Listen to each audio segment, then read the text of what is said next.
നമസ്കാരം.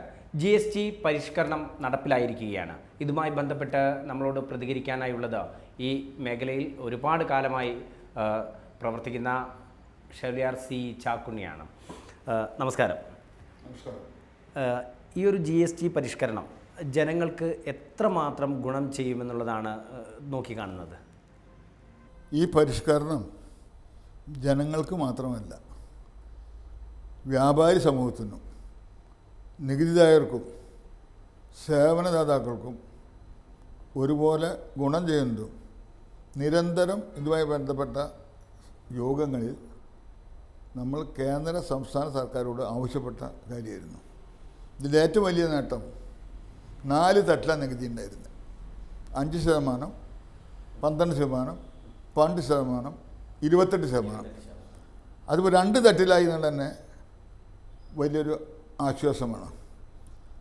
ചില ക്ലിയറായിട്ടുള്ള കാര്യം കുറേ കൂടി പഠിക്കാനുണ്ടെങ്കിലും പഠിച്ചിടത്തോളം ഇത് സർക്കാരിനും ഒരുപോലെ ഗുണകരമാണ്. ഈ ഉൽപ്പന്നങ്ങൾക്ക് വില കുറയുമെന്ന് പറഞ്ഞിട്ടുണ്ടെങ്കിലും ചില സാങ്കേതിക തടസ്സങ്ങളുണ്ട്. വെയ്റ്റ് ആൻഡ് മെഷർ നയപ്രകാരം കമ്പനികൾ പല ഉൽപ്പന്നങ്ങളും MRP അടിച്ച് സൂക്ഷിച്ചിട്ടുണ്ടാവും നേരത്തെ. അതിലിപ്പോൾ സെക്യൂരിറ്റിക്കാണ് ഗവൺമെൻറ് ഒരു ഇളവ് പറഞ്ഞിട്ടുണ്ടെങ്കിലും അത് പണ്ട് നിയമവിരുദ്ധമായിരുന്നു. ഇപ്പോൾ ഒരു ഇളവ് തന്നിട്ടുണ്ട്. ഒറ്റയടിക്ക് ഇതെല്ലാം ആക്കണമെന്നാണ് നല്ലത്. പക്ഷേ അത് എളുപ്പമല്ല. എങ്കിലും അതിന് ഇളവുകളൊക്കെ ഗവൺമെൻറ് ആ കാര്യം ശ്രദ്ധപ്പെട്ട് എടുത്തിട്ടുണ്ട്. മറ്റൊരു കാര്യം, പണ്ട് നികുതി മാത്രമേ ഉള്ളൂ, ഇപ്പം സേവന നികുതി എല്ലാം ഉണ്ട്. അപ്പം അതിൽ ഉൽപ്പന്നങ്ങൾക്ക് വില കുറയുന്നതോടൊപ്പം തന്നെ അത് വളരെയധികം ഗുണകരമായിരിക്കും. പിന്നെ സംസ്ഥാനത്തൊരു ആശങ്കയുണ്ട്, വരുമാനം കുറയുന്നൊരു ആശങ്ക 8 സംസ്ഥാനങ്ങൾ അവിടെ ഉന്നയിച്ചിട്ടുണ്ട്. എൻ്റെ അനുഭവം വെച്ചാണെങ്കിൽ അത് അസ്ഥാനത്താണ്. നികുതി കുറയുമ്പോൾ, നിരക്ക് കുറയുമ്പോൾ കൂടുതൽ ആൾക്കാരെ പർച്ചേസ് നടക്കും, നികുതി കൊടുക്കാൻ താല്പര്യമുണ്ടാവും. ഈ നികുതി ഘടനയുടെ ബുദ്ധിമുട്ടാണ് പലരും രജിസ്റ്റർ ഇരിക്കുന്നത്. ഈ നെറ്റിലേക്ക് കൂടുതൽ ആൾക്കാരെ ആകർഷിക്കാൻ കഴിയും. അത് ഒരു അനുഭവത്തിലുണ്ട്. വളരെ വർഷങ്ങൾക്ക് മുമ്പ് പോണ്ടിച്ചേരി നിന്നാണ് വണ്ടികളിവിടെ വന്നിരുന്നത്. ഇപ്പം ഇന്നൊരു സംഭവം ഉണ്ടായിരുന്നത് വേറെ കാര്യം, അപൂർവം വണ്ടികളെ ഇപ്പോൾ വരുന്നുള്ളൂ. പക്ഷെ അതോടൊപ്പം തന്നെ നമ്മൾ ഉന്നയിച്ചൊരാവശ്യമായിരുന്നു, സമസ്ത മേഖലകൾക്കും ആശ്വാസകരമായ പെട്രോൾ ഉൽപ്പന്നങ്ങൾ ഇതിൽ ഉൾപ്പെടുത്തിയിട്ടില്ല. അതുമാത്രമല്ല, അതിൻ്റെ ദോഷം മനസ്സിലാക്കിയിട്ടില്ല. മാഹിയിലിപ്പോൾ 12 പുതിയ പെട്രോൾ പമ്പുകൾ വരിക, പുതിയ പെട്രോൾ പമ്പുകൾ. ഒരു ഫുൾ ടാങ്ക് പെട്രോൾക്ക് 50 രൂപ ഡ്രൈവർക്ക് കൊടുക്കാം. അപ്പോൾ ഇന്ത്യ ഒട്ടുക്ക് ഒരേ വില, ഒരേ നികുതി, ഒരേ നിയമം എന്ന് പറഞ്ഞിട്ടാണ് കൊട്ടിഘോഷിച്ചിട്ടാണ് ഇത് നടപ്പാക്കിയത്. അന്ന് ഇതിൻ്റെ ഉത്ഭവം മുതൽക്ക് എൻ്റെ ഓർമ്മ ശരിയാണ് 2017 ജൂലൈ 1 നടപ്പാക്കി. ആ ഉദ്ഘാടനത്തിൽ പങ്കെടുത്തൊരു വ്യക്തിയാണ് ഞാൻ. അന്ന് തന്നെ ഞങ്ങളിത് ആശങ്ക രേഖപ്പെടുത്തിയിരുന്നു. കാരണം ഇതിന് വേണ്ടത്ര പഠനങ്ങൾ സംസ്ഥാനങ്ങളോ ഉദ്യോഗസ്ഥരോ നികുതിദായകരോ നടത്തിയിട്ടുണ്ടായിരുന്നില്ല. ഏതായാലും ഇത് വളരെ ആശ്വാസകരമായ ഒരു നടപടിയാണ്, നമ്മൾ ആവശ്യപ്പെട്ട നടപടിയാണ്. ഈ പെട്രോൾ ഉൽപ്പന്നങ്ങളോടുകൂടി ഇതിൽ കൊണ്ടുവരികയാണെങ്കിൽ വളരെ ഗുണകരമായിരിക്കും. നികുതി കുറയല്ല, കൂടുക ചെയ്യാം. മറ്റൊന്ന്, നികുതി ചോർച്ച കുറയും. വരുമാനം വർദ്ധിക്കാനുള്ളത് നികുതി വർദ്ധിപ്പിക്കുക മാത്രമല്ല, നികുതി ചോർച്ച തടയുന്ന വലിയൊരു ഘടകമാണ്. ഇപ്പോൾ നമ്മൾ ഇന്ധനം കുറച്ചാൽ നികുതി കൊടുക്കുന്ന ആശങ്ക അസ്ഥാനത്ത് തന്നെ. കാരണം അത്രയും നമ്മുടെ കൂടി. ഇപ്പോൾ നമ്മുടെ KSRTC ഉൾപ്പെടെ ഇന്ധനം നിറയ്ക്കുന്നത് കർണാടകയിൽ നിന്നും വാങ്ങിക്കുന്ന സ്വകാര്യ വാഹനങ്ങൾ മുഴുവൻ അവിടെ നിന്ന് അടയ്ക്കുന്നത്. അതിൽ നികുതിയുടെ തോർച്ച മാത്രമല്ല, കൂടുതൽ അപകടം ഉണ്ടാവുക. ഒരു കെയിനിൽ ഒരു സ്കൂട്ടർ 5 ലിറ്റർ പെട്രോൾ കൊണ്ടുവന്ന് 80 രൂപ വ്യത്യാസമുണ്ട്. അത് കൂടുതൽ അപകടം വരുത്തും.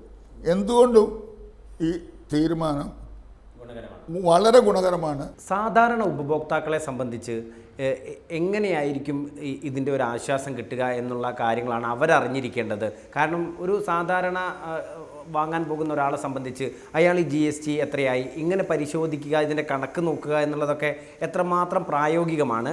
അപ്പോൾ ഈ സാധാരണക്കാർക്ക് ഇതിൻ്റെ ഗുണം കിട്ടാൻ അവരെന്തൊക്കെയാണ് ശ്രദ്ധിക്കേണ്ടത്? അവരെ സംബന്ധിച്ച് വലിയൊരു ദൗത്യമാണ് നമ്മുടെ ദൃശ്യ മാധ്യമ പ്രിൻ്റ് മീഡിയ നിർവഹിച്ചിരിക്കുന്നത്. അടുത്ത ദിവസങ്ങളായ പത്രങ്ങൾ വളരെ വ്യക്തമായിട്ട് തന്നെ 250 രൂപയുള്ള ഒരു ഐസ്ക്രീമിൻ്റെ മുകളിൽ 13% കുറഞ്ഞതിൽ വ്യക്തമാക്കിയിട്ടുണ്ട്. അപ്പോൾ അതിൽ ജനങ്ങളെ ഉപഭോക്താക്കൾ ബോധവൽക്കാൻ കഴിഞ്ഞിട്ടുണ്ട്. പഴയ മാതിരി അങ്ങനെ ചെയ്യാൻ കഴിയില്ല. കച്ചവടക്കാരും സേവനദാതാക്കളും അതിന് മുതിർന്ന് ഞാൻ തോന്നുന്നില്ല. കുറേ കൂടി നമ്മുടെ ആൾക്കാർ, പ്രത്യേകിച്ച് കേരളം പോലെ വിദ്യാസമ്പന്ന എഡ്യൂക്കേറ്റഡ് സ്ഥലത്ത് അത് അങ്ങനെ പഴയ പോലെ നടക്കില്ല. പിന്നെ ഒറ്റപ്പെട്ട സംഭവങ്ങളൊക്കെ ഉണ്ടെന്നുള്ള കാര്യത്തിൽ യാതൊരു സംശയമില്ല. അതിൻ്റേതായ ബുദ്ധിമുട്ടുകളുണ്ട്. അതൊന്നും ഒരു ന്യായീകരണമല്ല. പക്ഷേ ഈ നിയമ പ്രഖ്യാപനം സ്വാതന്ത്ര്യത്തിനാണ് ബഹുമാനപ്പെട്ട പ്രധാനമന്ത്രി പ്രഖ്യാപിച്ചത്. അന്ന് തന്നെ ഞാൻ ഉൾപ്പെടെ സംഘടനകൾ സർക്കാരിൻ്റെ ശ്രദ്ധയിൽപ്പെടുത്തിയൊരു കാര്യം, കൗൺസിലിന് മുമ്പാകെ പെടുത്തിയ കാര്യം എന്താണെന്ന് വെച്ച് കഴിഞ്ഞാൽ, ഇത് ഉപഭോക്താക്കൾക്കും സേവനദാതാക്കൾക്കും ഉറപ്പുവരുത്തുന്ന നിരീക്ഷിക്കാനുള്ള സംവിധാനം വേണമെന്നാണ്. അത് ബഹുമാനപ്പെട്ട വാണിജ്യമന്ത്രി സുരേഷ് ഗോയൽ സാർ വളരെ വ്യക്തമായിട്ട് ആ ഉറപ്പും തന്നിട്ടുണ്ട്. ഇത് നമ്മളെല്ലാവരും ഒന്നിച്ച് നിന്നാൽ നടപ്പിലാക്കാൻ പറ്റും. സംസ്ഥാന സർക്കാരിൻ്റെ ബഹുമാനപ്പെട്ട ധനമന്ത്രി ഉൾപ്പെടെ 8 സംസ്ഥാനങ്ങളെ എതിർത്തിട്ടുണ്ട്. അത് എൻ്റെ അനുഭവം വെച്ചിട്ട്, ഞാൻ 10-65 കൊല്ലം ഈ മേഖലയിൽ വന്നിട്ട്, അത് വരുമാനം കൂട്ടാനേ ഉപകരിക്കുള്ളൂ.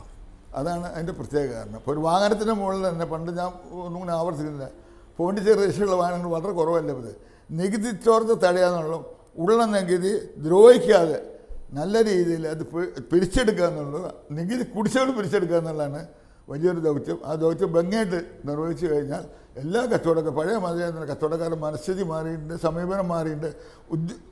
ഉപഭോക്താക്കളും വിജിലൻ്റ്, അവർ ബില്ല് ചോദിച്ചു തുടങ്ങി, ബില്ല് ആവശ്യമുണ്ട്. പഴയ മാതിരിയൊന്നും നടക്കില്ല. അപ്പോൾ ആ കാര്യത്തിൽ വളരെ വളരെ ആശ്വാസമായ ഒരു നടപടിയാണ് ഈ പ്രഖ്യാപനം. അത് ഗുണം ചെയ്യുന്നത് തന്നെയാണ് എനിക്ക് എൻ്റെ അഭിപ്രായത്തിൽ വിലയിരുത്താനുള്ളത്. ജോർജ് കുര്യൻ ഇന്നലെ ഇവിടെ വലിയങ്ങാടിയിൽ സന്ദർശനം നടത്തുകയുണ്ടായി. അപ്പം പല കച്ചവടക്കാരും ഈ കാര്യങ്ങൾ നടപ്പിലാക്കി തുടങ്ങുന്നതേയുള്ളൂ എന്ന് നേരിട്ട് തന്നെ അദ്ദേഹത്തിന് ബോധ്യപ്പെട്ടിട്ടുണ്ട്, കേന്ദ്രമന്ത്രിക്ക് തന്നെ. അദ്ദേഹം പറയുകയുണ്ടായി, വരും ദിവസങ്ങളിലായിരിക്കാം ഇതിൻ്റെ ഗുണം കൂടുതലായിട്ട് കിട്ടാൻ പോവുക. വ്യാപാരികളെ സംബന്ധിച്ച് സോഫ്റ്റ്വെയർ, ഒപ്പം തന്നെ നേരത്തെ ഉണ്ടായിരുന്ന സ്റ്റോക്ക്, ഓൾഡ് സ്റ്റോക്ക് അപ്ഡേഷൻ, ഉപഭോക്താവിനെ കൺവിൻസ് ചെയ്യിപ്പിക്കാൻ എടുക്കുന്ന സമയം, ഈ കാര്യങ്ങളെല്ലാം ഉണ്ടല്ലോ. ഏകദേശം എത്ര സമയം എടുക്കും? താങ്കൾ ഒരുപാട് കാലം കച്ചവട മേഖലയിൽ ഉണ്ടായിരുന്നു. അതിൽ ഒരു അഭിപ്രായ വ്യത്യാസം എനിക്കുള്ളതെന്ന് വെച്ചാൽ 22 മുതൽക്ക് നടപ്പാക്കിയത് ഈ ഏത് നികുതി മാറ്റങ്ങളോ ഫിനാൻഷ്യൽ ഇയറിൽ ചെയ്യുകയാണെങ്കിൽ വളരെ ഗുണകരമായിരിക്കും. ഇപ്പോൾ നമുക്ക് ഈ ടാലി മറ്റുള്ളതുകൊണ്ട്, അല്ലെങ്കിൽ മറ്റത് മാനുവലായിട്ട് ഇത് എളുപ്പമുള്ള കാര്യമല്ല. അതിലുള്ള സ്റ്റോക്ക് എടുക്കാൻ ഒരുപാട് കോംപ്ലിക്കേഷൻ ആയിട്ടുണ്ട്. ഇത് നമ്മൾ അധികം സാഹചര്യം എന്നോടൊപ്പം മേലിൽ എന്ത് നിയമ ഭേദഗതി വരുത്തിയിട്ടുണ്ടെങ്കിലും ഫിനാൻഷ്യൽ ഇയറിൽ പ്രാബല്യത്തിലാക്കിയിട്ട്, ഇപ്പോൾ ബഡ്ജറ്റ് പറഞ്ഞാൽ April 1 നമുക്ക് അങ്ങനെ നടപ്പിൽ വരുത്തുകയാണെങ്കിൽ കുറേ അവ്യക്തതകളും സങ്കീർണതകളും കുറയ്ക്കാൻ കഴിയും. ആ കാര്യം ഞാൻ അതിൽ അങ്ങനെ എനിക്ക് GST കൗൺസിൽ മെമ്പറിൽ ഞങ്ങൾ ഉന്നയിക്കാറുണ്ട്. അത് ഒന്നുകൂടി ഉന്നയിക്കുകയും ചെയ്യും. മൊത്തത്തിൽ എന്തായാലും വളരെ വിലക്കയറ്റത്തിലും മറ്റും നട്ടം തിരിയുന്ന എല്ലാവർക്കും ഒരുപോലെ, ഇത് നികുതിദായകന് മാത്രമല്ല സേവനദാതാക്കൾക്കും എല്ലാവർക്കും ഒരുപോലെ ഗുണകരമാണ്. ഇതേമാതിരി ഇന്ധനം ഇന്ത്യയൊക്കെ ഒരു നികുതി ഒരേ വില ചെയ്യുകയാണെങ്കിൽ വളരെ അത് ആശ്വാസകരമായിരിക്കും. അത് പരിഗണിക്കുമെന്ന് തന്നെയാണ് വിശ്വസിക്കുന്നത്. ഈ ഇടത്തരം ഉപഭോക്താക്കളെ സംബന്ധിച്ചും ഒപ്പം തന്നെ വ്യാപാരികളെ സംബന്ധിച്ചുമുള്ള ആശയക്കുഴപ്പങ്ങൾ വരും ദിവസങ്ങളിൽ പരിഹരിച്ച് മുന്നോട്ട് പോകാവുന്നതേ ഉള്ളൂ എന്നുള്ളത് തന്നെയാണ് അല്ലേ? അത്രയാണ് ബോധവൽക്കരണം നടത്തിയാൽ മതി. ലക്ഷ്യമാണ് സംഘടനകളൊക്കെ, വ്യാപാര സംഘടനകളൊക്കെ വളരെ പഴയ മാതിരി കുറേ കൂടി യുവാക്കൾ വന്നതില്ല, എഡ്യൂക്കേറ്റഡ് ആയിട്ടുള്ള യുവാക്കൾ ഇപ്പോൾ കച്ചവട മേഖലയിലേക്ക് കടന്നു വന്നിട്ടുണ്ട്. അപ്പോൾ അത് ബോധവൽക്കരണം നടത്തിയാൽ പരിഹരിക്കാവുന്ന കാര്യങ്ങൾ തന്നെയാണ്. മാത്രമല്ല, ഇത് ധനമന്ത്രിയുടെ മാത്രം ഉത്തരവാദിത്തമല്ല. ബഹുമാനപ്പെട്ട ജോർജ് കുര്യൻ സാർ വരെ ഫീൽഡിലെത്തിയിട്ട് മറ്റ് മന്ത്രിമാർ ഈ കാര്യങ്ങൾ കിടക്കുകയാണ്, സംസ്ഥാന സർക്കാർ ഈ കാര്യത്തിൽ കിടക്കുകയാണ്. വേറൊരു കാര്യം ഞാൻ മനസ്സിലാക്കിയെടുത്തോളം സമീപനത്തിന് കുറേ മാറ്റം വന്നിട്ടുണ്ട്.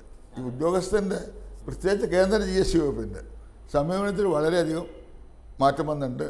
കച്ചവടക്കാരെ ദ്രോഹിക്കാതെ സൗഹാർദ്ദത്തിൽ നികുതി പിരിക്കുകയാണ് വേണ്ടത്. കേന്ദ്രമന്ത്രി പറഞ്ഞത് സമ്പാദിക്കാനുള്ള അവസരമാണെന്നാണ്. എന്താണ് അതുമായി ബന്ധപ്പെട്ട് പറയാനുള്ള? സമ്പാദിക്കാൻ ആ സന്ദേശത്തിന് ഞാൻ സ്വാഗതം ചെയ്യുക. ഇപ്പോഴത്തെ എൻ്റെ കാലത്തൊക്കെ എന്നെക്കുള്ള പഴമക്കാരൊക്കെ സമ്പാദ്യശീലമുണ്ട്. ഇപ്പോഴത്തെ തലമുറയ്ക്ക് അത് വലിയൊരു സന്ദേശമാണ്, വളരെ ദൂരവ്യാപകമായ ഗുണം ചെയ്യുന്ന സന്ദേശമാണ്. അത് നമ്മുടെ യുവാക്കൾ സ്വീകരിക്കാൻ തയ്യാറാണ്.